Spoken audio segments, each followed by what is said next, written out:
Well, good morning, everyone, and welcome to Coffee with Ken. I'm Ken Biberaj, a managing director at Savills, a leading tenant advisory commercial real estate firm. We are in week 20 of social distancing as a result of the COVID-19 pandemic. In the news today, Google has announced that it will let employees work remotely until July 2021. And civil rights icon Congressman John Lewis lies in state at the United States Capitol. Today's topic is supporting the arts and cultural institutions during the COVID-19 pandemic and beyond. And we are so honored, and what a treat to have Jonelle Procope, the president and CEO of the Apollo Theater. So good to see you. Good morning, Ken. It's a pleasure to be here with you. I mean, I love all these talks, but I'm especially excited about this. I think you've put up with me kind of indirectly harassing you, trying to get you on here, just because I'm so convinced it'd be great to hear from you. And this is just such an important topic. How are you holding up? As you said, this is 5 months into COVID. It's unbelievable. It's not something that any of us could have contemplated. We're navigating uncharted territory, and the performing arts or arts and culture sector has been, devastated by this. Well, I feel like you have such a unique foresight, right? So you had an interview with the Wall Street Journal I saw that was published in like mid-March, right when all of this was kind of starting. Right. And in it was noted that the Apollo was shutting down until mid-April. And in the interview, you specifically mentioned that you were concerned that the coronavirus would disproportionately affect the arts organizations and communities of color. How did you know? I mean, tell us about what your thinking was in March versus now at the end of July. Well, we know that. We know because the communities of color, the Black and Brown communities, are communities where there's, not the same kind of health care, not the same, these are workers who can't work remotely, so they had to travel when others were, shuttered in. And I think when you deal with crises like this, it just underscores what was a problem in our society, before the pandemic, before the crises. We knew that healthcare was an issue. And I think it's really been brought to the forefront. And so these communities, my community, has been disproportionately affected, not only in New York City, but across the country. Yeah, it seems like the general theme that we've seen through these coffee talks is that the coronavirus is an accelerant. It's really just increasing things that were kind of simmering and that were there. Exactly. So I suppose you could say that's one of the positive aspects of this crisis. It's underscored, we use this phrase, systemic racism, which is, prevalent in everything that we do. So let's talk real quick about the Apollo. I mean, nothing more iconic, more synonymous with the arts, with New York City, with the Black community. 85 years old, you had big plans this year. I think it's been a great year ahead of coronavirus for expansion and growth. Why don't you tell us a little bit, catch us up on, where you were maybe just right at the cusp of COVID beginning and where you are now and looking to the future. In March, we were sailing along, really very excited about this fiscal year, which ended June 30. We were about to have a gangbuster year, ending the year with a surplus and, really feeling that we had accomplished many of the goals that we had set out in our strategic plan. Sure. And then COVID hit, and we were forced to, shut down, as all industry was across the country. And, performing arts organizations were really hit. We were planning there was a mixed-use development. There is a mixed-use development going up down the street from the Apollo, 3 doors down. And in this, it has residential, it has theaters, a 99-seat theater, a 199-seat theater. That's the cultural side of the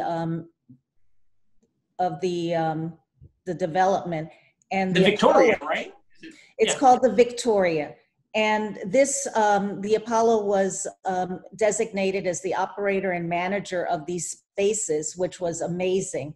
And this was going to allow us to really begin thinking about ourselves as a performing arts center, because it meant that we suddenly we were going to have multiple spaces, not only the space in the historic theater, but also these other two spaces. And that was really significant and is really significant because it allows us to really act and expand our work in terms of our mission, providing access to artists of color in our community. And then when COVID hit, all bets were off.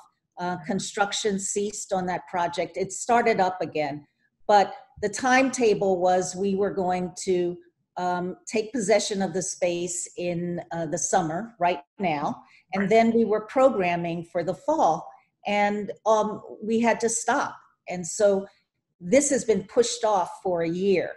It's going to happen. We're really excited about it, but all of the plans have been pushed off. And as we look at the 2021 season, we're not sure where we're going to be. You know, right now, you know, we had to pivot as everyone did, and we began to do things on what we call our Apollo digital stage.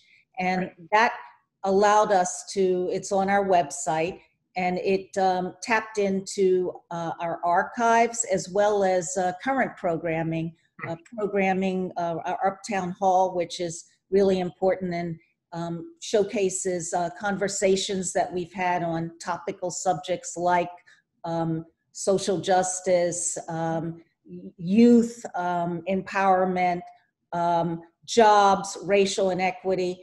It also shows a work that we presented 2 years ago, We Shall Not Be Moved, which is an opera that was done with Opera Philadelphia and the Apollo, which focuses on, you know, racial inequality and youth empowerment. And so there are many things, and then there are education tools on there. So, you know, we're happy.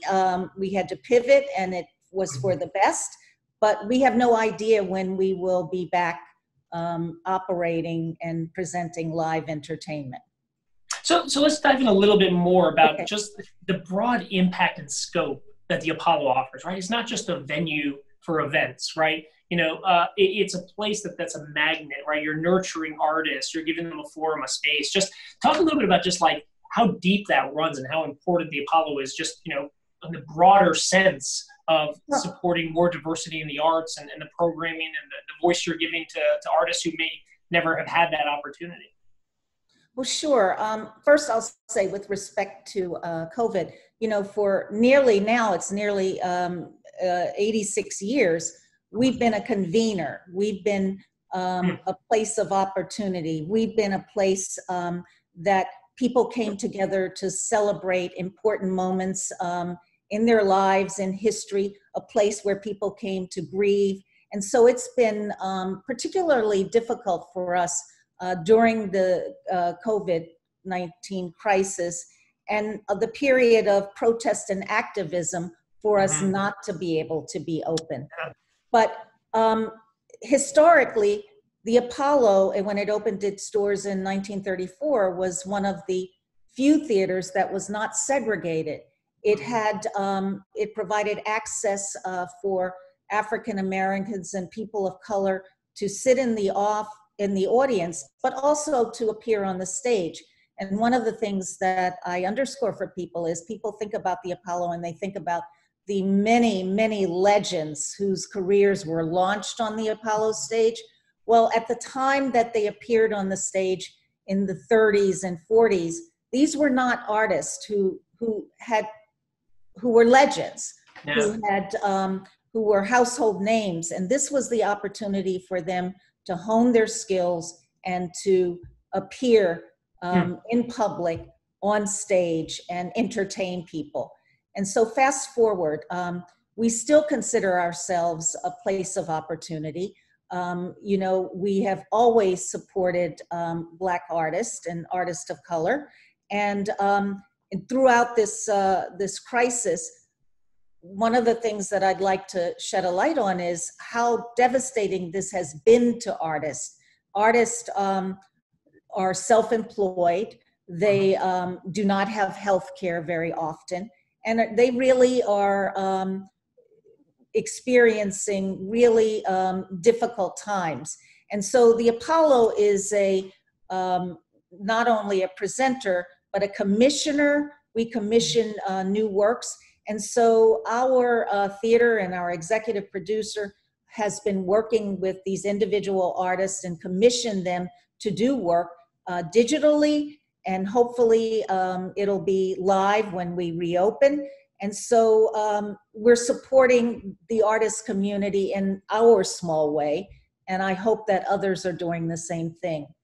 You know, throughout history, art has been used as an accessible tool for communication, you know, raising awareness about issues. It also makes us resilient. It gives us hope, and it reminds us that we're not alone. So I think that art is very important during this time.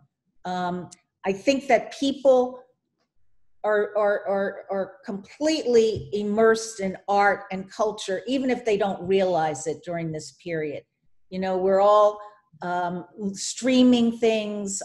There is such rich, amazing, free entertainment that people are taking advantage of. So I just don't want people to think that because the bricks and mortar theaters are closed, or because the Apollo is closed, that art and culture is less important.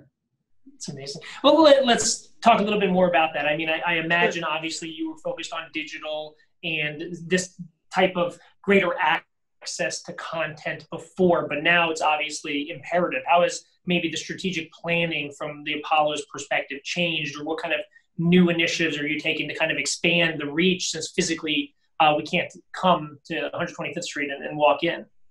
Well, I mean, we are, as I said, you know, our digital stage is up and you know, is populated with programming that is, you know, aligned with the Apollo brand, and things that, like something like our Amateur Night, which is a franchise that's been running since we opened, is now available on the website.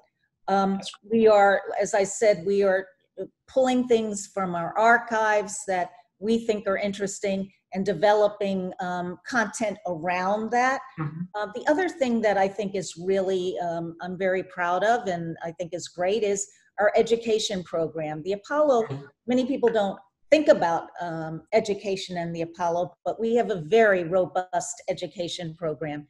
And one of the things that we have been doing for nearly 10 years is our Apollo Internship program. And that program focuses on youth who are rising seniors, so high school kids.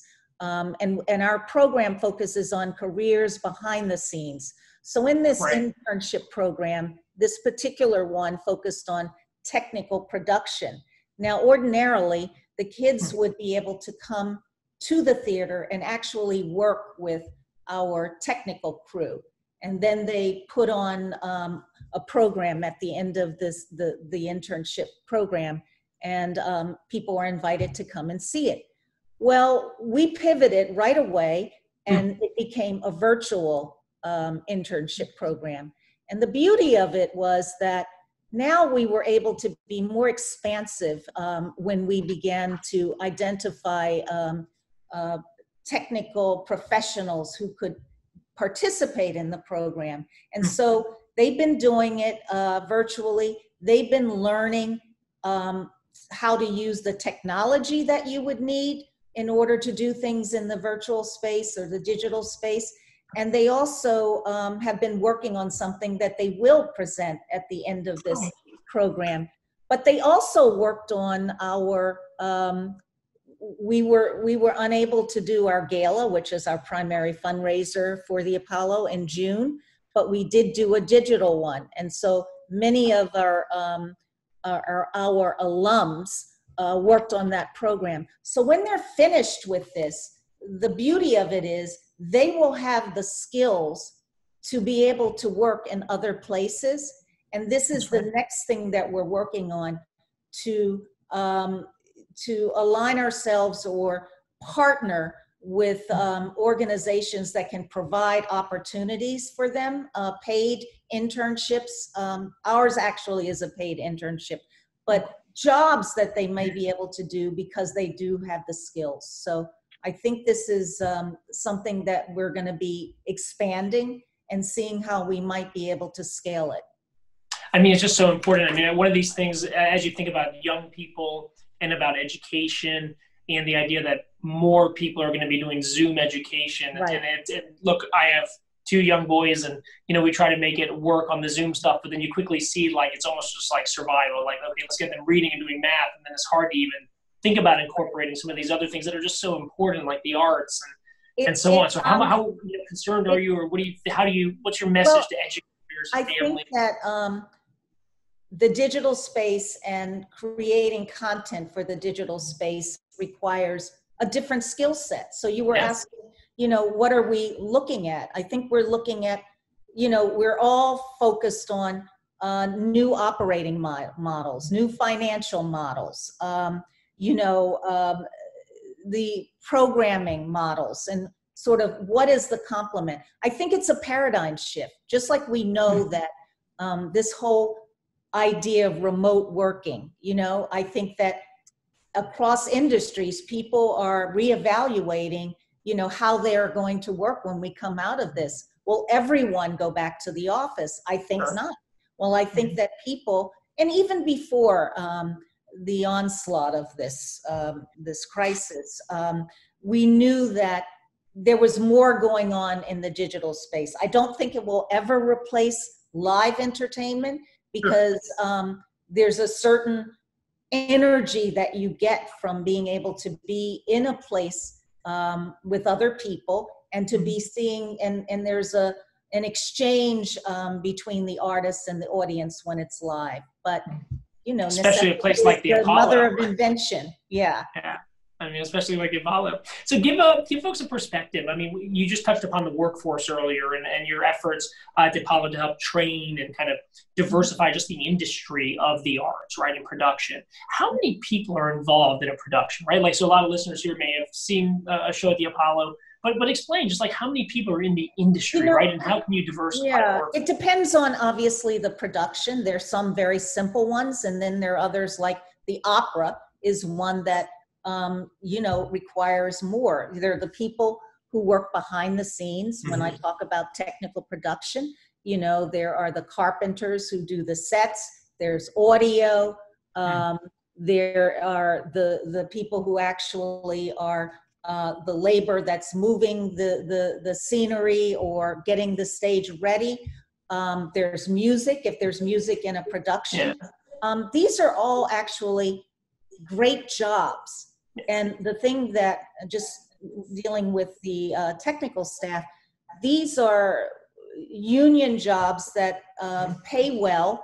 And the Apollo has been instrumental in providing opportunities for people of color to gain membership to the union, because in order to do that, you have to be able to work. And many of those people would not have been able to work but for coming to the Apollo and working.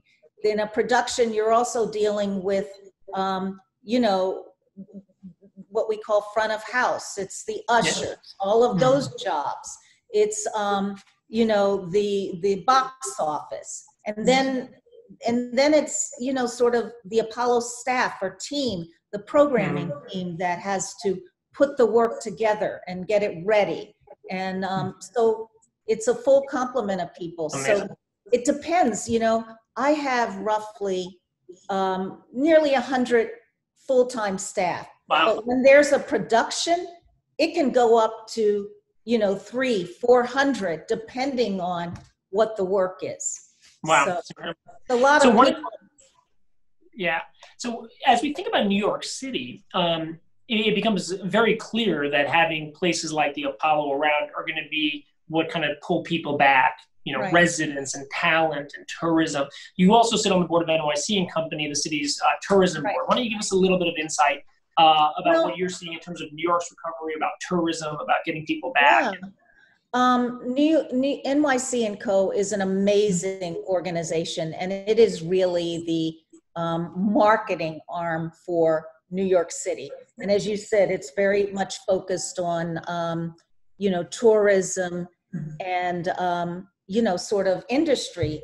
And so they have been, as they do in normal times, there's a lot of data that comes out of that organization that focuses on, how is the hotel industry doing? How is Broadway doing? And all of the various components of that industry that affect our city. So they've been working on, and it was launched, a campaign called All In New York City, which is an amazing campaign. And it really is talking about, and it's focusing on neighborhoods in New York City. Because as we think about reopening and getting back up, if you will, it's our neighborhoods, which we know New York is made up of many different neighborhoods. So one of the projects that they did was a public art project where they focused on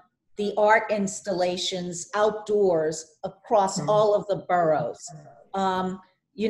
They're going to be looking at the performing arts. And then they are charting just, sort of best practices in terms of what it's going to take to reopen. And as you probably know, the arts sector is really the last, and places of public assembly, and like Broadway are the last to reopen. We're like, even though we're in phase 4 in New York State, the governor has said no to, performing arts and spaces like Broadway. So we're having to figure it out as we go along.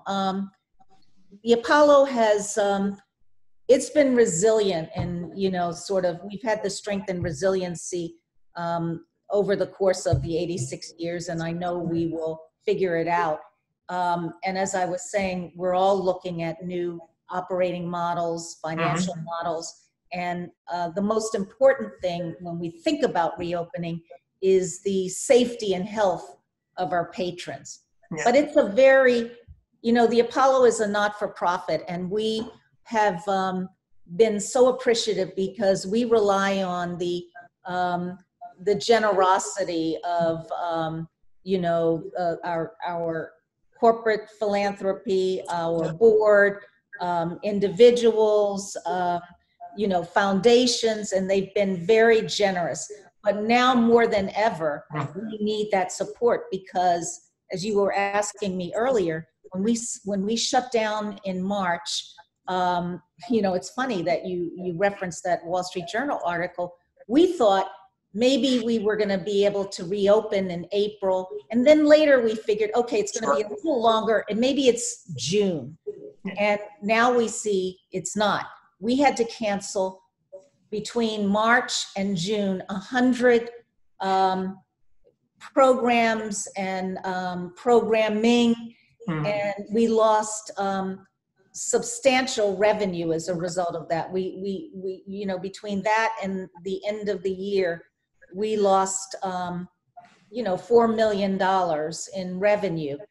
So now we depend on the only source of revenue we have is contributed revenue, fundraising. And so it's important for people to support all of the not-for-profits they feel very strongly about. So let's close out on that, like, call to action, right? I mean, I can't think of a sector more important than the arts, especially as we think about a recovery. I mean, to really get out of this and get people motivated and inspired, the arts is integral to that, and to communities and so on. So whether it's an individual, if it's somebody listening from a corporation, if it's a municipal, local, state, federal leader, what can people be doing with the various hats they wear to support the Apollo and just the arts in general? Well, they can go to my website, apollotheater.org, and there is you know, a page for donations.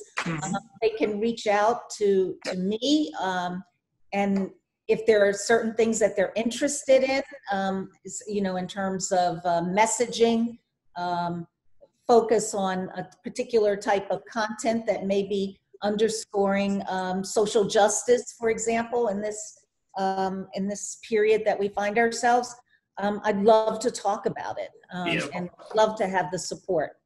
That's incredible. Well, it's clear that you're constantly innovating and evolving and committed to your mission more than ever. So it's so great to see you and to hear what you and your amazing team are working on. Thank you. Thank you so much for giving me the opportunity to chat with you. I really appreciate it. And any remaining quick insights about the fall and about how people can, you know, see what's happening? Just focus on the digital stage, or? I think focus on the digital stage right through here. The other thing that we are doing, and if anybody is interested, one of the things we're thinking about is we've gotten a lot of requests to use the theater without an audience, to tape things, to stream things, for photo shoots. Wow. So we are definitely open for that. And that will create a revenue stream that we do not have through, you know, during this period. So if anybody wants to use a theater, let us know. That's a beautiful idea. And I mean, what a unique opportunity. I mean, you would never have that opportunity in any other time. No, it's great. It's great. Jonelle, it's such a treat to spend some time with you this morning. Thank you. Yeah, thank you for everything you're doing and your team and so on. And everybody tuning in, apollotheater.com or .org? .org.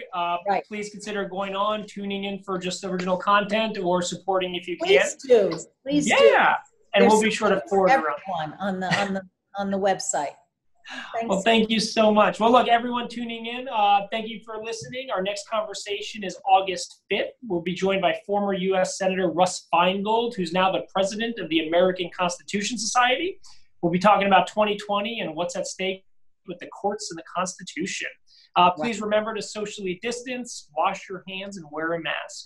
Jonelle, thank you so much. Thank you, Ken. Great to see you. Thanks, everyone.